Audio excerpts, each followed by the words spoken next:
yes. Everybody, okay, call it. Yep. I know. Hey, I gotta talk to you about something. About something right now. Look at this. Tokens. So you're going to get your NFTs, right? You got to get your NFTs. Get your NFTs. Okay, now listen. So you got your token. You got your phone device here. Where's your NFTs? What is this? I gotta talk to you about this. It's called the Kin Token.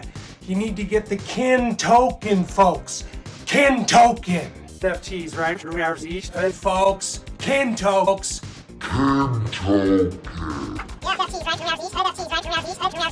Well, howdy, folks. Me and my little buddy here don't want y'all to get caught up in the rat race. So you're gonna get your Kin Tokens early. You're gonna wait for that airdrop. Like, can't, because he's like token. Kin's token.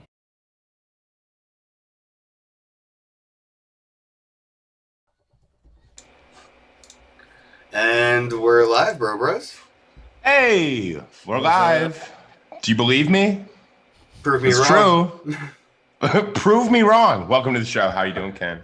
I'm well. How goes it, bro? I'm good. Having a day? I'm having a day.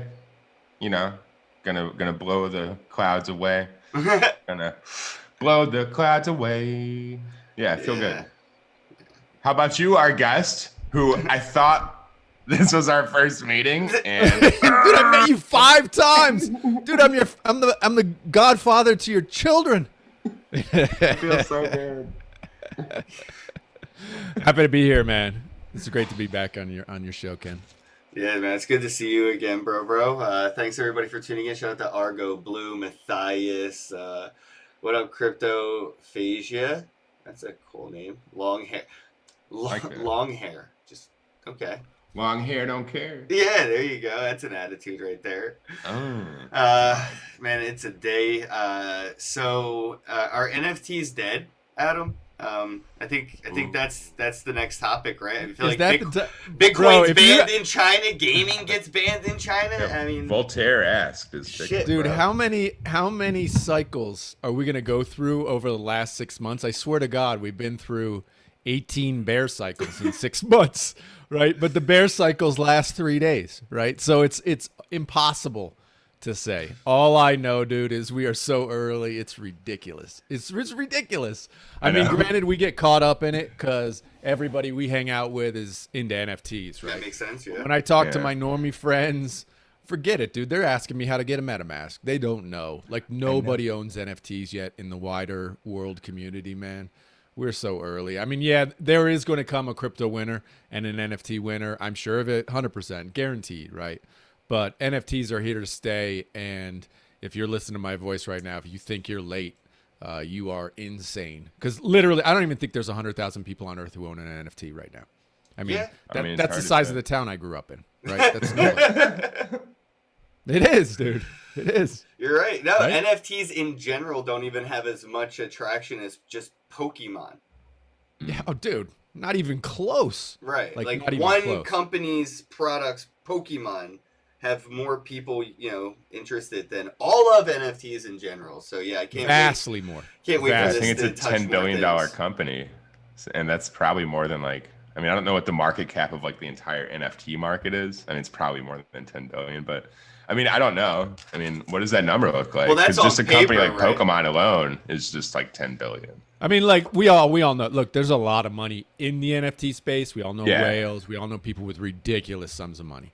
But that said, the volume of people is super, super low. That's that. I mean, yes, it's a very wealthy space. Obviously, we know very generous space. People are awesome in it because everybody, generally has a lot of ETH floating around. So it's an awesome space to be in. Which is so weird that that's the currency for this, right? We still don't have credit cards on OpenSea or something. I don't know. I feel like is that what's holding us back? Is that what keeping those user numbers so low? I honestly, I think the on-ramps need to be easier and better. But it's interesting because there's a dichotomy because the NFT community rejects the simple on-ramp. So I know a guy was trying to relaunch his Sue Squares project and was accepting PayPal.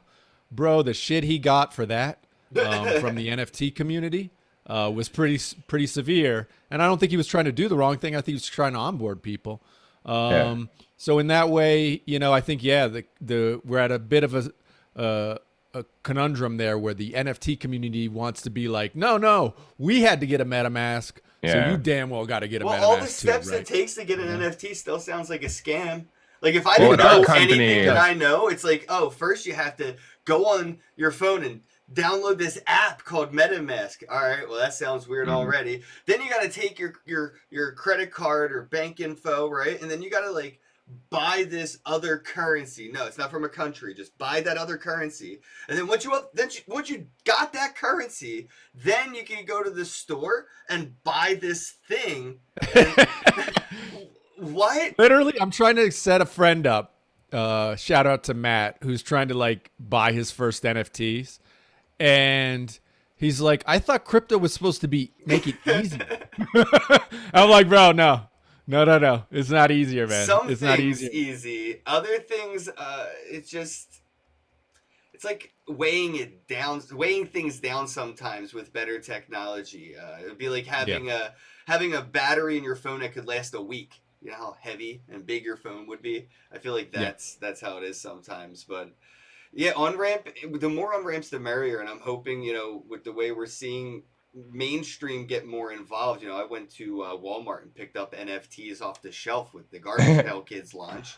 I didn't have to go through any of those hoops we mentioned earlier. I just went with the Walmart or Target and went through the same normal transactions I'm used to when buying trading cards. And I think that's where this is headed. Right now, like you said, we're so early. We're at this very cumbersome stage, and I feel like the more difficult things are to acquire, later that's kind of what adds to the value of it. It was harder to get. As Bitcoin got easier to get, the price increased. So if you would have gotten Bitcoin when it was the hardest to get, it would have been the most profitable at this point. So I feel like that with NFTs, some of the hardest ones to get may be of the most value. And I know the older ones are really starting to get some attention from like the new NFT collectors, because a lot of people that got into Bitcoin this year got in through NFTs. And I've been telling people non-fungible tokens, collectibles will be what will make Bitcoin mainstream. I don't think Bitcoin will make NFTs mainstream. I think NFTs will make Bitcoin mainstream, and we're seeing that. I agree with you, man. And a lot of these, celebrities and whales, they don't know the history of NFTs. They don't know anything beyond what they see on Fox and CNN, just like they didn't know anything about the legacy industries that they didn't hear on Fox and CNN. They don't know. And I have some NFTs in my wallet that have been around for years. And I know you're familiar with my Ethereum and Curio cards and all these OG projects that are just now starting to, because they're falling down the rabbit hole. I wanted to get into a little bit of, what are some of your old, OG NFTs? What are some of your favorites, and what are you, looking forward to seeing get that, light shined on them? Well, I think that you hit it on the head. It's like, where can you find, as we understand we're early, right? But we don't know where this market's going to go, and it may crater for a while. And so we're trying to get an idea of long-term value, which is almost impossible because all of humanity has not entered this space yet, right? So we have so few people in the space. So it's very hard to judge value and long-term value. But my thesis, and it could be totally wrong, my thesis is this exact thing, which is finding those things that were difficult to get into, but have this scarcity aspect. And the scarcity for me is actually related to age, right? So right now, today, Lord knows how many drops there are, right? There's 10 new projects, each has 10,000 pieces. There's literally hundreds of thousands of NFTs being minted every single day right now. So first of all, it's super hard to cut through that noise. But for me, it's like, well, look, guys were working on this stuff back in 2014, 15, 16, and 17. They were building stuff back then. Basically, all of it failed, but their projects are still there. Yes. So if we can go back and find those projects, often they require work to help, launch them into today's market, changing prices, changing all sorts of different things. But if we can relaunch those old projects, you can't make any more 2016 projects, right? There are only a handful. And so finding those and relaunching them is kind of what I do. And we found a couple of interesting ones over the last couple of weeks. I have lots of favorites because I think a whole lot of them are going to be super valuable long term. The one of the week is certainly Curio cards. You guys all know Curio cards. Respect. They have the big Christie's auction on Friday. It's huge not only for Curio. It's like the next step in adoption. It's kind of what we're talking about, like when the normies come on board and hear about Curios, it's a big deal, right? It's going to be on Bloomberg. It's going to be on CNN. Everybody's going to pick it up this week. So it's not only huge for Curio, it's huge for the NFT space. So that's the one that is going to be big this week, and I'm super excited about. Obviously, Curio's had a massive run since March when it was rediscovered. And if you bought Curios in March, you are over the moon. I know. I was talking to Max about it at the Miami Crypto Experience too. Like literally sitting right there next to him, talking about like how cool it was and Curio cards and how I didn't have. Bro, any if you had bought in June, know. you'd have 100x today. Bro. I know. But procrastination is my biggest enemy. Well, this doesn't. You need to help. listen to your friends. You need to listen to your friends, bro. But it's hard, man. Look, I bought Curio. I've had Curio. I've sold Curio, right? I've done great on. I mean, Curio's amazing. I still hold a lot of it, right? But still, man, I like I say, I have paper hands on the way up, diamond hands on the way down, man. I'm selling the whole way up. I can never hold on, for those giant wins like some guys are getting. But Curio's awesome. I believe it's moved into that like blue chip category now with the Christie's auction, Absolutely. kind of like a crypto punk, where it's solid. It's going to be here in 30 years. That's the feeling I get with Curio. Yeah, well, what you've done is basically become an NFT archaeologist, digging up these older NFT projects and finding lost treasures in the rough. And that's what we're trying. Yeah, man. I feel like that's going to be the wave right there, and you're already on it. I'm on it. I mean, it's funny, and we found one the other day that I got a lot of crap for. So this was, if not the first, it was darn first, very, very close to one of the first projects ever on Ethereum. It was launched basically 8 days after Ethereum launched. So it is as early as it gets. Right. There may be one or two others in there between that, but I find it very, very unlikely. But we found it. We found basically somebody had wrapped it and put it on OpenSea, and we went and we talked about it. There was no way for us to like ape into. I mean, we could have bought up a bunch of the tokens and stuff, but we were just like, let's just let the community know about it and let everybody kind of decide, because obviously the wrapper is brand new, but it was pointing towards a contract which was as old as it gets on Ethereum. And so we relaunched that one, and Wow. of course it sold out in like 20 minutes. There was like a 4,000 supply on it. That's like And there's a finding lot of Egyptian controversy about the people who did the wrapper, about it not being a legit wrapper, and it's not really interfacing with the contract the way they want and stuff. All those kind of things that I got a lot of shit on Twitter about it. But the original contract is legit. And, It comes down to the philosophical debates of it. It sounds well, just look, like man. archaeology now. Dude, Yeah. I say this, man. The history of NFTs is complex, right? And there are no black and whites unless you are an NFT maxi. And the NFT maxis are, nope, it's got to be on chain. It's Yeah. got to be a one of one. It's got to be a blah, blah, Yeah. blah. Okay, go ahead, man. I mean, there are guys who live in that world. That's cool. But I believe Rare Pepes are NFTs. You don't believe that? We're good. I they're believe missing Curo the cards are point. NFTs. Right. These are all going to be scrolls. Like even Yeah. the old contracts are going to be like ancient scrolls one day. Like these are going to Yeah. be like sought after. They will be like historical items. So Yep. So Yeah. how do you find things like this? Like, how did you stumble upon this project that was only 8 days after Ethereum's birth? This one, dude, I don't know how. Thankfully, I'm connected with some amazing people. People who are far, far smarter than me. I don't know how. This dude named Will Chamberlain, right? So he's anonymous, and he actually brought it to me. We're friends on Discord and Twitter and stuff, and we've gone and done a bunch of different projects together. But this one he brought to me, and I think he's super smart. I believe he had been watching that contract for a while. He knew about that contract, and he saw that somebody was interacting with it and had built a wrapper for it.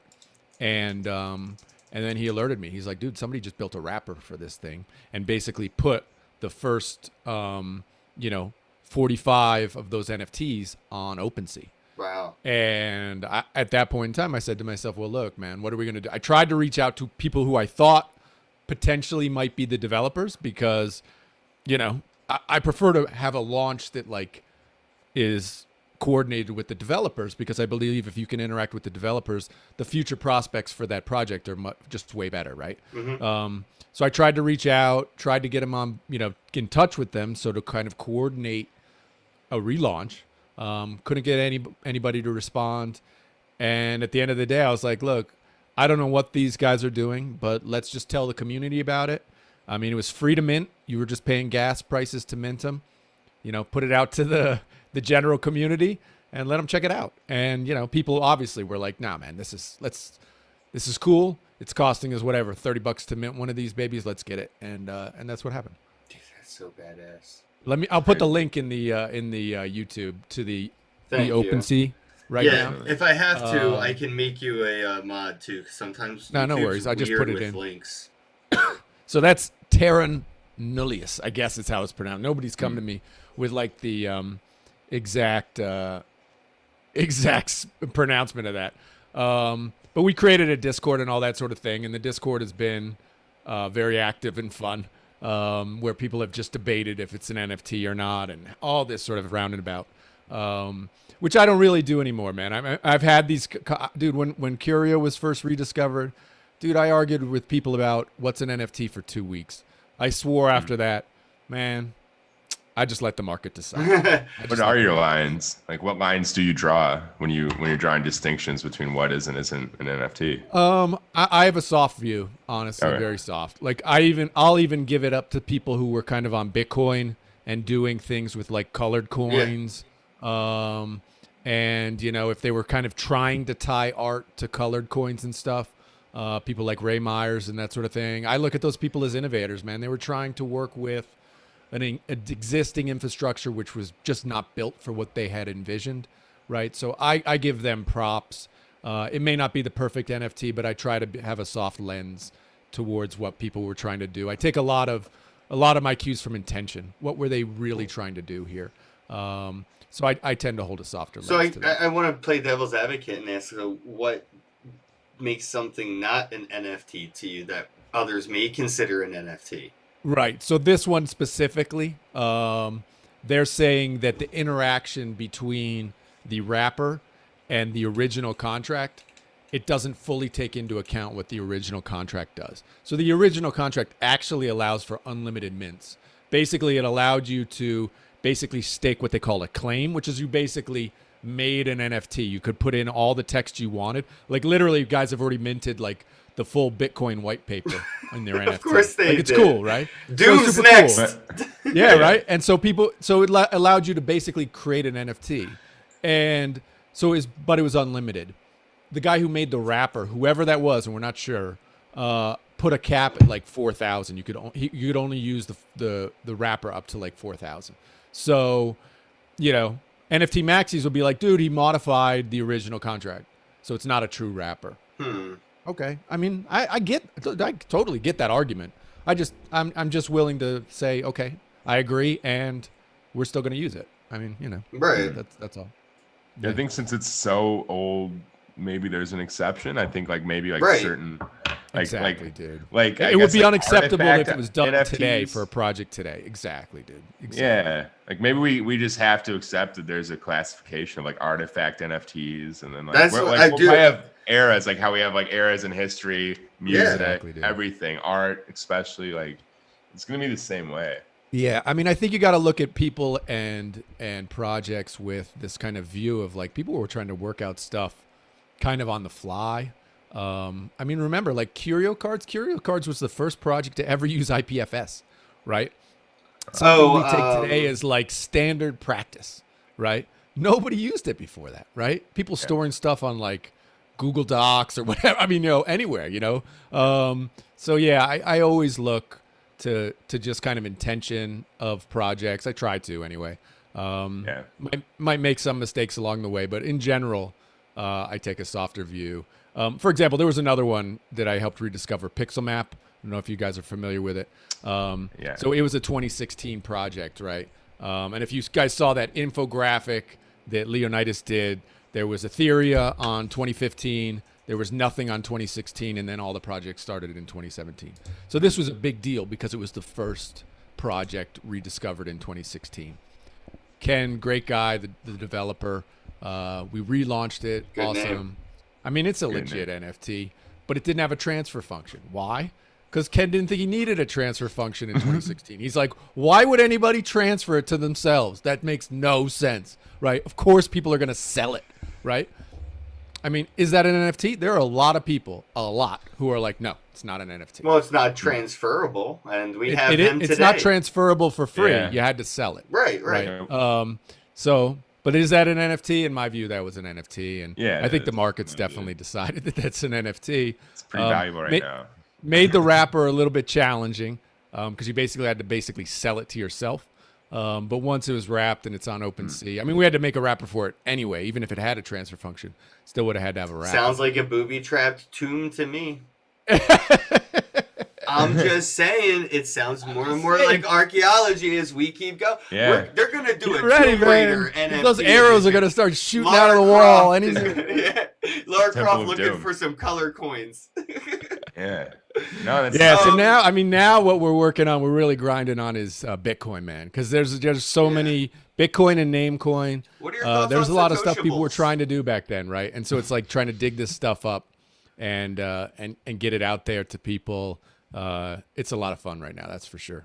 What are It's a your great thoughts time. on those Satoshiables? I think their names are. They're going over to the Bitcoin blockchain. They're NFTs.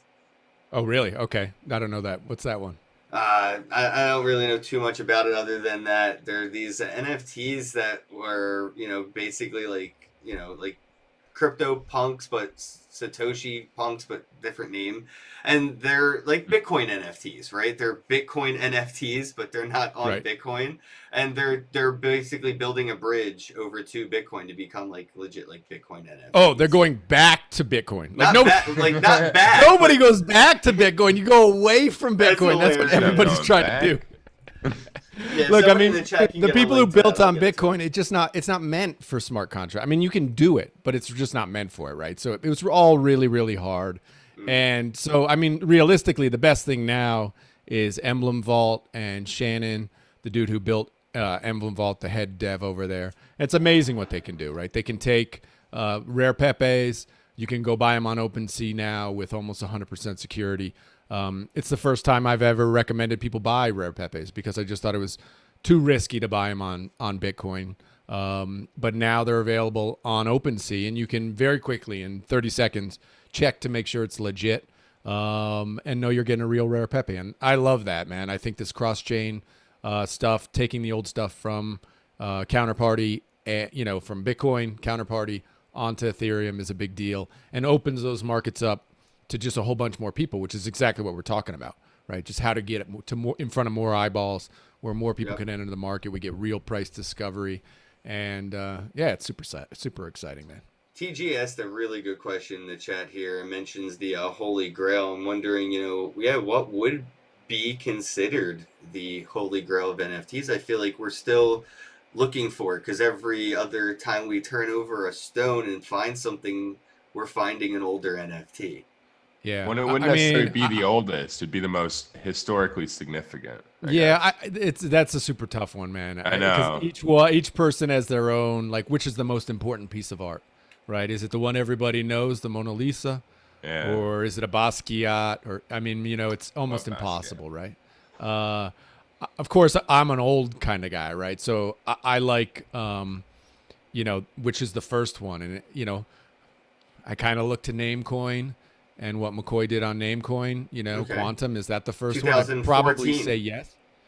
But the thing is with that, like, there are a lot of NFT people who are like, that's not an NFT, because all the Namecoin ones had an expiration date, right? You had to renew it, like you have to renew a URL, right? It's like the same deal.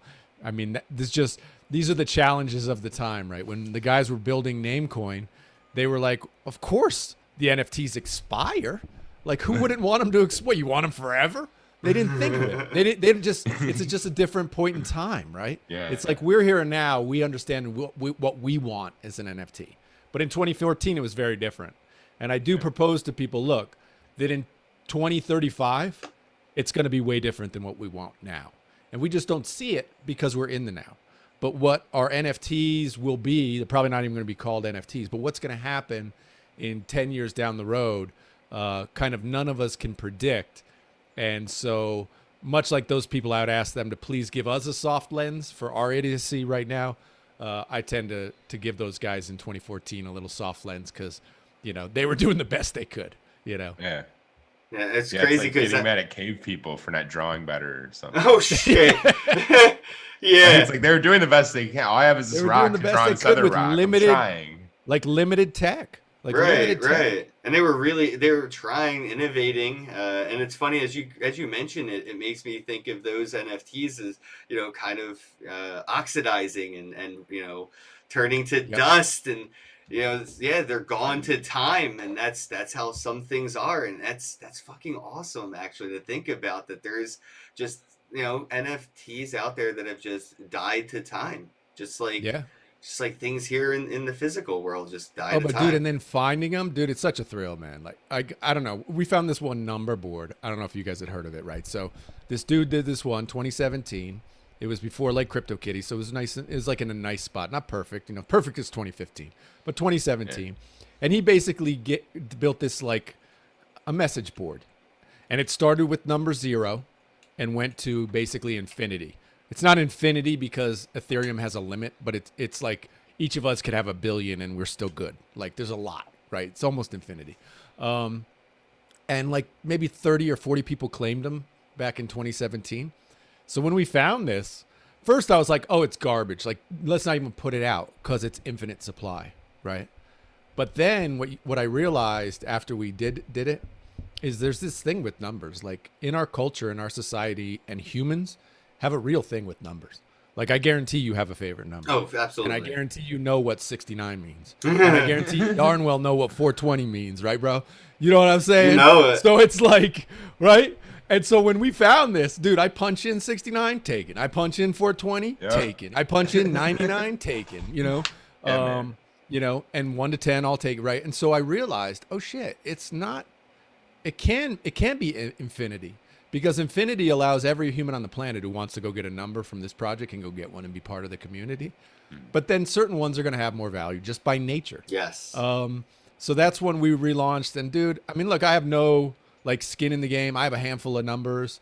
I'm not making money on like the back end or anything like that, but it was just like fun, man. And it's like this, and there's like a vibrant community on that Discord where people are in there just like talking about, oh man, I got all the prime numbers. Like I got all the, like there are people who are into prime. Dude, I didn't even know. Yeah. There's like a dude on Twitter and all he is like royal primes.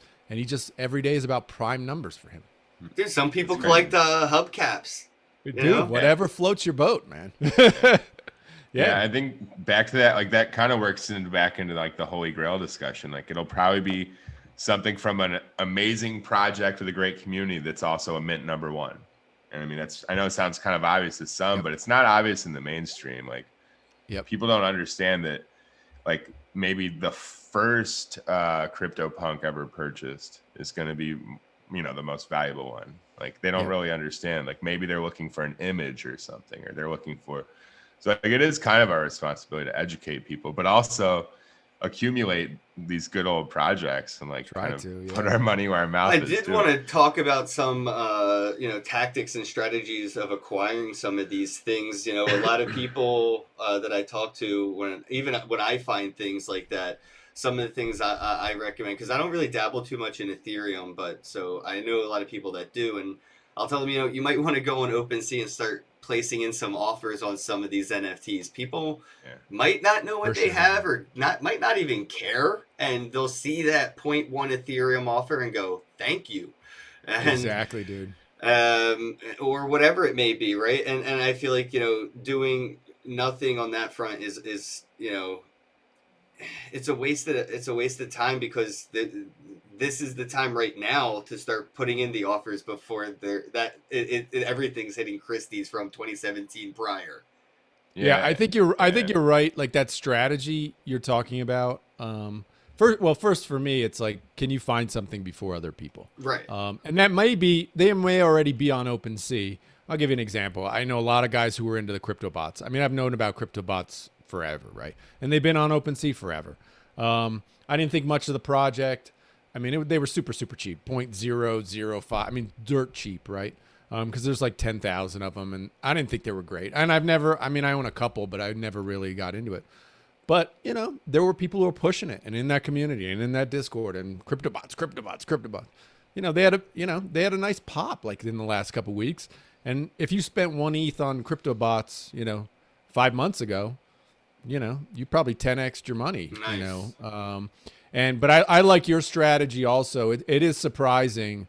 We were going to talk maybe about Mythicats. Yes. When I first heard about Mythicats, I went in there because there were a lot of dudes in Mythicats OpenSea who'd been holders for like years, right?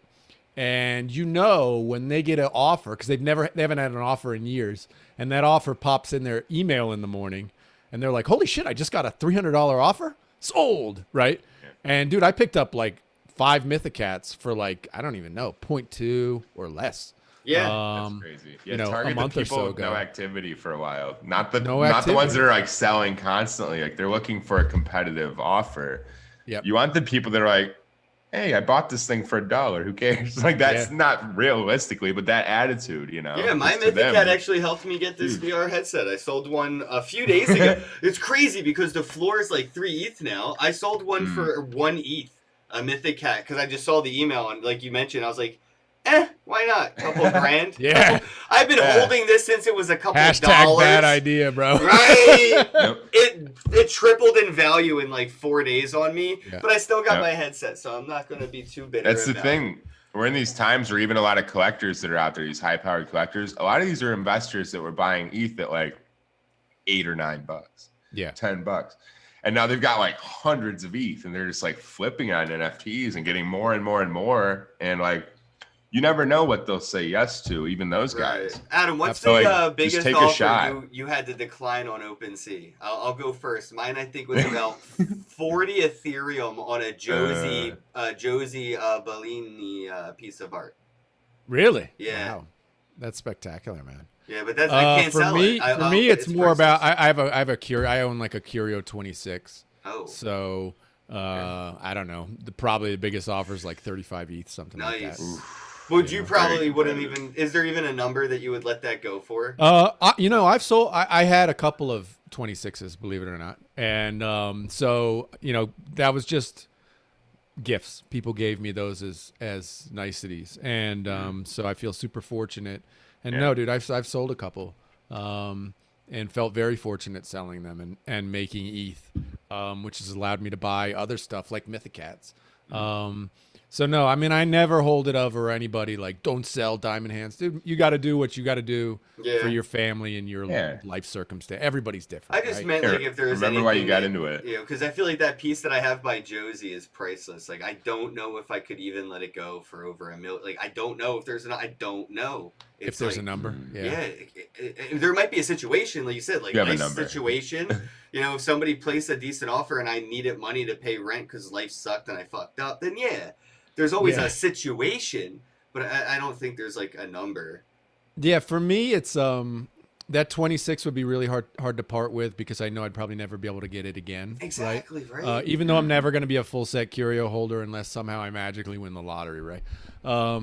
Other ones are just ones that are more special, like ones when I found the Ether Waifu contract, my partner and I, when we found that one and released that, and knowing that changed that developer and that artist's life. Wow. When we found that and released their contract. Like, so the first one I minted off of there, I don't think I'd ever sell that one, So that's just more like a personal connection and like an emotional tie. Yeah. Which I think we often undervalue the emotional tie these things have for us. I know, myself included, when I have a PvP up, my Lazy Lion that's been up there for a while, like I'm emotionally attached to that. Like that's part of me now. And I can't explain it from like a I rational like that. standpoint. Yeah. But it's Yeah. true, dude. And you see it, like, especially punk holders, like, who've had that, punk and bought it for $500, and they finally cash out at $2.5 million, and they are like, I am so sad to see this go. You know what I mean? Yeah. It's like You dropping get- your you get family it. You photos into the understand it. ocean or something. Yeah. Like you like if somebody paid you $1 million to do that, you'd be like, hey, maybe I'd do that. But then after you do it, you'd be like, wow. Yeah. I mean, there's everything. it's a It's loss. history. It's not, the money. I mean, you're doing it for the money and the life-changing money, but there's a loss there for sure. And I can imagine it's the same way if you had a Monet on your wall and Right. it came time to sell it. I can imagine it's the same thing. Yeah. We were talking absolutely. earlier off air about that, Bitcoin's scarcity was like its big thing, 21 million, 21 million. Everybody always kept mentioning 21 million Bitcoin. That's all there ever be. There's a halving, scarcity. I'm like, all right, that makes sense. But there's like only like 10,000 CryptoPunks or something. Like, isn't that more scarce than 21 million? Or am I getting these numbers wrong? And I was like, wait a minute. The store of value and scarcity, that's NFTs. You guys are stupid. Like, it just made sense to me Yeah. when I started to look at it that way. And I'm hoping more people can start to see the world that way, where it's not just, like, think of being an alien coming here and seeing, the US dollar being used to buy a car. It's funny little pictures on pieces of paper. Now we got funny little pictures on digital files. Like, it's not that different than the weird stuff we've been doing for almost 100 years already, or prior with Dude, little it is tokens literally, there. I mean, I've come to realize it is simply agreed upon realities. Like, Right. this idea, humans, this is the great thing about humans, is that we can have shared beliefs and work as a society together based on shared beliefs. Like, the US dollar is simply a shared belief. The moment we stop believing in the US dollar, it's over. It's literally worthless, right? And NFTs are the same. And I think that's why when you see it at Christie's, or you see, large influencers jumping in, or just your neighbors jumping in, what that means, it's like, no, more people are coming on board with this new reality. Is this like a consciousness shift? It's that's exactly right. It's a consciousness shift. It's a change in the belief structure of our world. And right now, there's only about 100,000 of us that believe in this NFT stuff. But we are so strong in our belief that I have no question that we're going to win. Like, I have no question. But there are few of us. We're few. But we're strong, and we have tons of fucking money. I mean, that's for fucking sure, bro. Yeah. You think our human evolution relies upon having a system like this? Oh, value, bro. like where we More can't than- really progress. Literally Like, we're more. It together. is the thing. This idea of shared belief and working through shared belief is the most important thing about humans. I'm convinced of that. The simplest example is money. Like, what money unlocks is so foundational to humans that humans all over the world kind of discovered at the same time. Some were using puka shells, others were using coins, others were using piece of fabric, right, to track this idea of value. And that's all a shared belief. Because the moment I stop believing in puka shells, it's over. The moment I stop believing in Bitcoin, it's over, right? The reason Bitcoin, I believe, has gotten more valuable is because more and more people are like, holy shit, this is something. Yeah, Holy shit, more this is believing in something, it. right? And it's the belief in it. And that belief is super powerful. And if people believe CryptoPunks are valuable, guess what? They're fucking valuable. Absolutely. Not many people believed it last October. Like, you could buy a CryptoPunk for $400, right? Now, everybody I know in the crypto space believes it, right? Everybody, 100%. So all 100,000 NFT holders believe CryptoPunks are valuable. Okay, that's way more than last October, right? And now the world generally, once you start hitting Christie's and everything, it just starts reaching this kind of critical mass. And then it's like slowly, fastly, right? It's like slowly people begin appreciating Bitcoin, and then all of a sudden everybody on Earth does. That's the way, kind of, same with ETH or whatever, these kind of network effects as we talk about them. And it's the same with beliefs.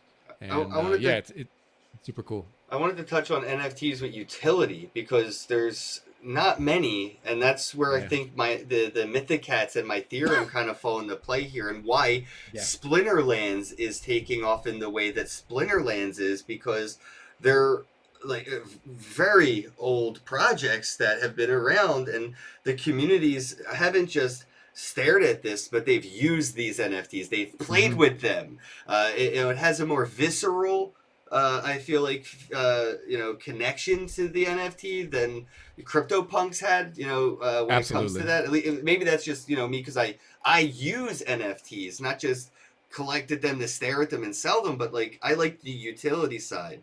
So what are your thoughts on the value that utility can provide to those NFTs that are older NFTs that have art, that like the Mythic Cats, but you can play a game with them? Yep. Yeah, I mean, I think frankly you're a visionary and you get what most people don't get, and so you actually get it like viscerally. You understand it. But just to take the example of the Mythic Cats, and if you guys don't know about it, it was on this project called Mytherium, which is basically a card game. And what they allowed, and were the first to do, was allow users to take, if you owned a crypto kitty, you could take that crypto kitty in Mytherium, forge it into a brand new NFT called a Mythic Cat. The reality is that's called interoperability. Yeah. And they were the first one to allow that, to enable that functionality. Others had used it as kind of like a pass, or had taken NFTs from other projects and designed new NFTs in their own project. But this was literally taking an NFT from another project and fusing it into like a car from Grand Theft Auto and driving it in Call of Duty.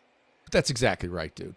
And I mean, look, people have been thinking about this forever. I mean, since the start of NFTs, but the use cases are very, very slim. And that's really the reason I started buying Mythic Cats. When I saw that, I was like, holy crap, this is like a step on the historically significant chain that is really, really important. Because this idea of interoperability and using, like you said, you're in Call of Duty and using a weapon from Call of Duty in Fortnite. Oh, like, dude, wow. How is this going to happen? Dude, this is going to happen all over the place. This is going to be everywhere. Common. But people are barely doing it now. Barely. It's barely starting to happen, right? Because this stuff takes time. It takes time. It takes guys building, right? I mean, this is another, pointer that we're super early. But that's why I love Mythic Cats, because they're like the first one to really do it. And dude, there's only 550 of them. And like the community knows like 200 are lost to a wallet. So I'm a huge, I'm not touching that sell button for years, man, because I think those things are super valuable. I have You just three did of something them, else. but Man. I only have one listed, but I do have three of them. Delist. Are you crazy? If it sells, I'm doing something stupid. So hopefully it doesn't sell, but if it does, stay tuned for something stupid. People keep forgetting, like there's gonna be like so much lost crypto and so many lost NFTs, and just always, man. Always. In 20 years from now, like this is what people forget about mass adoption. When all these people come into this space, if they don't really have this stuff figured out yet, I mean, how much of the supply of these NFT projects are gonna get lost to people locking themselves out of their own wallet? Like tons. Like a good amount. It's like any projects right now are probably pretty valuable before mass adoption, as long as they have, community, potentially utility, but even just legacy. Yeah. I mean, we see it across all the different old projects. It's like you look and there's the same deal with like Curio. There's hundreds in these old wallets that nobody knows. Some of them wake up, but often they don't. And it's always interesting. That one for Mythic Cats is like known within the community though, because that dude's actually in the community and is like, I lost those keys are gone. Like he threw them away with He's like, stop freaking reminding me. He doesn't want to talk about it, man. I mean, he was fine talking about it when they were 0.05. He's not so fine when they're 3 ETH each. Yeah, right? I got emails for my Ethereum NFTs in general have all passed like point or one Ethereum, so it's like 1 point something in my emails now on my Genesis cards on my Ethereum, and all the offers I'm getting on my Mythic Cats are around like 2 to 3 ETH. So to see that level of recognition, really means a lot, because I used to play that game for hours and hours and hours. Bro, it was so much fun. Like, I love Splinterlands, don't get me wrong. It was Steam Monsters back then when they were on the Steam blockchain. And then they rebranded after Justin acquired it. But when I was playing my Ethereum, bro, I would get lost in it. It was so much fun. There was so much that you could do in it, too. It wasn't just a game. It was like sort of like what Nifty Wizards is doing plus Splinterlands. It was like live action role playing with NFTs as a card game, because you could do things that would get you resources, and with the resources you could do more things. There was like a side game to the game, and that's where you could get lost for hours just doing things. And I just oh, that's awesome. I used to live stream it like all the time, and yeah, man, I'm just happy. Are you in the? You're in the Discord, back. Right? You know Chris, the dude who I actually had to leave the Discord, but yes, I was in. I had to leave. All right, so here's the problem. I'll be back. I was in so many Discords that I couldn't focus on my own Discord, and I have like a project launching, Bros 420, and so I had to everyone's mad, so I have to focus on what I'm doing with that. But yeah, I was in the Discord, and I saw the excitement and the enthusiasm, bro, and it is like yeah, good. Give them recognition. Like, about time. Yeah, that's how I felt when I saw my Steam Monsters, aka now Splinterlands. My account became almost $250,000 from $5,000 to $250,000. You know, it's amazing. Honestly, sometimes I think my best idea would just be take a bunch of NFTs, dump them in a wallet, and just lose the keys. Have the keys sent to me in 20 years. You know, right. I think that's sometimes I just think I don't think selling is going to be necessary, man. I feel like with what we have, you and I are in a very special boat, because we do have I have some some artifacts that I think museums will give me money for, or even after I pass, my family won't have to sell them. They could go to a museum or something like that, and they'll probably get a monthly DAO ship from the museum for leasing these NFTs to them and giving them permission to hold the keys and hold the art on their wall at the same time. Yeah, dude, you're gonna have teenagers driving space Lambos just because their dad got drunk and spent 2 ETH on a crypto punk. Right. That's a reality that we're heading towards. Well, Christie's Decentraland, and the way the metaverse is being done is there's physical limits to how many people can physically attend a Christie's physical auction. But when they start to build all more into the metaverses and decentralize the metaverses by having them on different blockchains and things in different lands, and they could have, millions of people in the auction house at a time. So I feel like the value that we're seeing being given to art is just a drop in the bucket right now. Honestly, I really do. Yep. I mean, what I know is, and I've mentioned this a couple times, is that what I know is whatever my vision is for a future of metaverse and augmented reality is that it's going to be completely wrong. Because, if you're old enough, you remember 1997 and the vision of what, Web 2.0 was going to be. And nobody envisioned what we have now, which is me and you live streaming to the world, right? I mean, it's impossible to envision that. And all the tech and building that had to take place between then and now. Right. So what this is going to be in 2040, bro, I don't know, but I'm psyched to see it, man. Because there's so many cool people in the space with such great vision. All the artists that are now in it, which bring their creativity. Dude, it's going to be amazing. Super. I haven't wanted to live forever so bad, up until now. You know what I mean? I was just oh, I've already peaked. I am in the best time to be alive. Life it's just going to go downhill from here, and and then you're I start to see the use cases for all this stuff, and I'm like, damn, man, I wish I was born yesterday. Right? Yeah. Totally, dude. It's going to be so much fun, growing up with this technology being, ubiquitous to life. That's right. Calling it an NFT, like you said, is it's like calling an airplane a sky car. People right, exactly. You sound like a caveman trying to fit in right now. Exactly, dude. Yeah. Exactly. It's right. It's exactly right, man.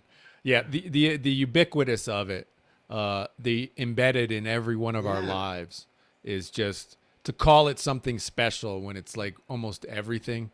Every digital asset, whatever you want to call it. I'm just thinking, it's probably going to be different than the way we think about it now, right? Yeah. It's probably going to be different.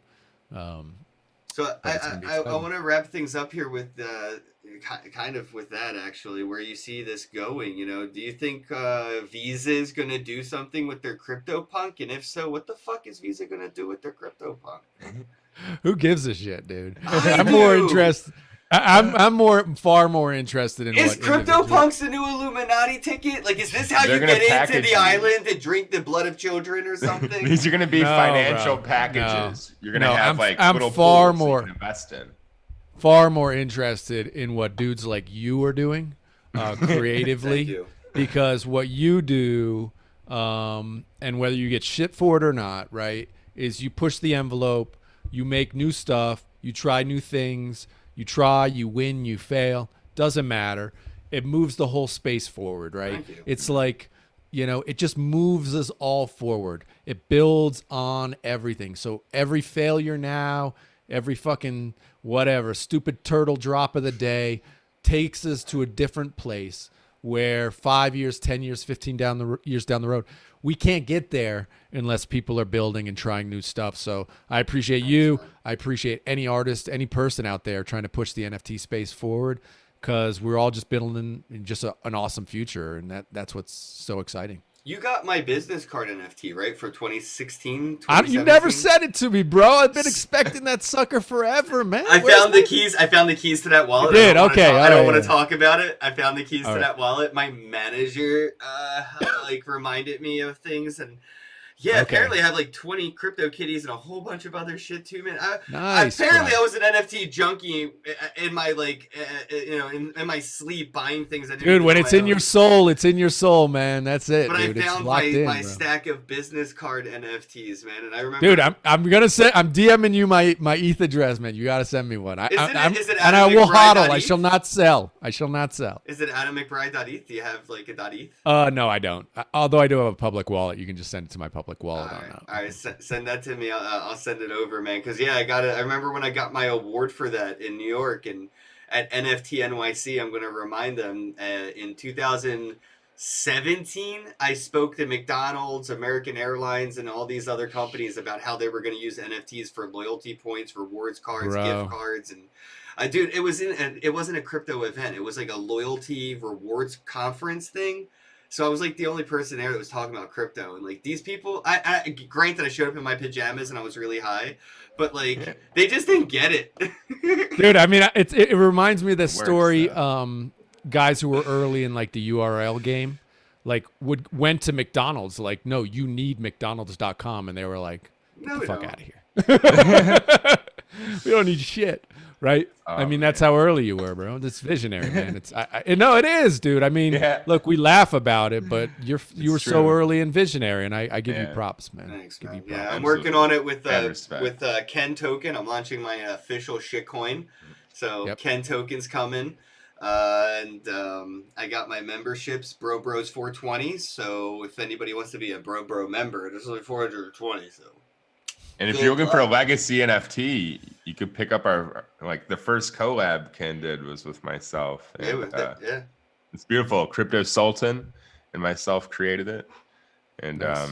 there's still a few left, which is crazy. And there's only a few of my NFTs on Rarible or OpenSea that exist because I burned everything. Yeah, So there's like. Can you burn not- I've all been of them? burning But the mine one you too. send to me, I'd appreciate that. You know what's funny? I that's the thing is I found a few of those business cards valuable, and I bro. wonder like, wow, I still have a bunch of these. If I just gave these to the right people, I wonder if like they would be of value because like, yeah, I did get. I was on stage. I got an award. I got the poster somewhere. Bro, it's still. funny. Sometimes, like, I know a guy, Daniel got hits on Twitter. He did this one. I forget. It was like a Joe Rogan thing. He made basically a rare Pepe out of this Joe Rogan moment. Made 100 of them, and sent them out to everybody. I got one of these. People he knows. There you go. wow. But dude, it's a strategy. Believe it or not. Look at that, man. wild. This idea of like basically gifting things or giving it away for free, and Yeah. then just allow the secondary to earn money for you on OpenSea. It's a smart strategy. Like I see that. And when I'm helping relaunch these older projects, I'm like, dude, how do we make the people who buy the NFT today feel like they instantly made money, right? That the moment they bought it, they can go list it on OpenSea for 3 or 4 times what they just bought it for. Because if you create that environment, your Discord's going to be awesome. People are going to feel awesome. Yeah. And you create a happy community from day one. Dude, I think you're super good at doing that. Man. You just reminded me of something I haven't used in a while because it was sort of like one of my door-to-door tactics when I didn't have money and I was like, oh, how am I going to get some freaking crypto, right? It was like, yeah, whatever has a referral link, sign me up, I'll promote that, right? Well, OpenSea has a referral link for the art that is on OpenSea. You can get paid just for having somebody buy a piece of art that you don't even own or have anything to do with, but because you sent them the link to the OpenSea, you can earn from that. So I used to post stuff on Twitter in like 2017, 18, saying, hey, check out this, and people would buy it, and I would look and I was like, hey, I'm earning commission just because I'm like, I'm almost like fencing it, like I feel like, you know what I mean? Like I'm middlemaning it. I'm in the NFT trap hustle, and people were asking too, like, where are these NFTs, and they just didn't know or couldn't find the one they wanted, and you could find a referral link on OpenSea, and so I just wanted to let people know, like, if you have 0 crypto to start with today, you could go and find like a Mythicat on OpenSea, get that link, post it, and if somebody buys it, you'll earn some Ethereum today. And then you can start from 0 and then go buy your first NFT just because you helped sell a few. 1,000,000%. 1,000,000%. And you don't have to have much. Enough. Like, dude, I know people, this is legit. I know people who started with half an ETH and now have $5 million, like in 6 months. Like, that's legit and has happened. And I know multiple people, maybe not that kind of success, but multiple people have had similar success. And there's no reason to think that that's still not possible. Is this the distribution of wealth happening? Does Satoshi like see this, or like, is this like the end game goal? Was like, this is the mass distribution of wealth? Is where's all this money coming from? Why is a CryptoPunk worth $3 million? Well, it's because really rich people who already have hundreds of millions, if not billions, are willing to fucking share that money with you now for that JPEG that you have in your wallet. And that's exactly to me, right. I think this is the greatest sort of like a lottery. It's voluntaristic. Like these millionaires are voluntarily sharing their wealth now with people who only had $500, dude. That's right. Yeah, and they're doing it by buying like frogs and cats and lions and elephants. And that's the coolest part. Lions, tigers, and bears. Oh my. Oh my. Oh my God. That hits so different now. It's different. It hits so different. That's a good observation, man. Holy shit. We have to wrap it up on that, ladies and gentlemen. Lions and tigers and bears. Oh my, with NFTs to boot, bros. Let's go.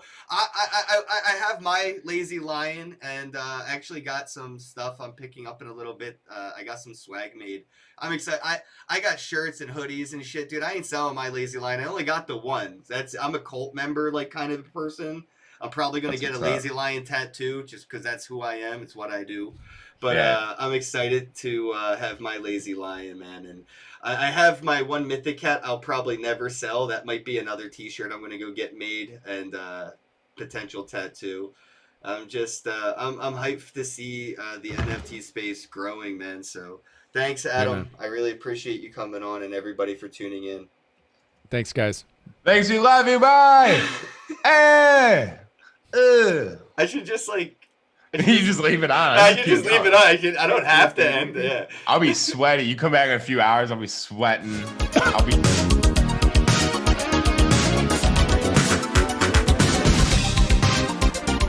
Yeah! Woo! Yes. Everybody, okay, call it. Yep. I know. Hey, I gotta talk to you about something. About something right now. Look at this. Tokens. So you're going to get your NFTs, right? You got to get your NFTs. Get your NFTs. Okay, now listen. So you got your token. You got your phone device here.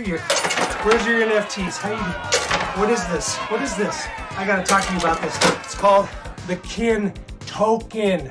You need to get the Kin Token, folks. Kin Token. NFTs, right? 3 hours each. Folks. Kin Tokes. Kin Token. Well, howdy, folks. Me and my little buddy here don't want y'all to get caught up in the rat race. So you're gonna get your kin tokens early. You're gonna wait for that airdrop until the membership sells out. Now you could take that to the bank. I mean, you could take that to the decentralized blockchain technologies, buddy. Alrighty there, okay. It's the freaking kin token. Get the kin token. It's the kin token, folks. Kin token. Get the kin token, folks. You need to get the kin token. Get the kin token before it's too late.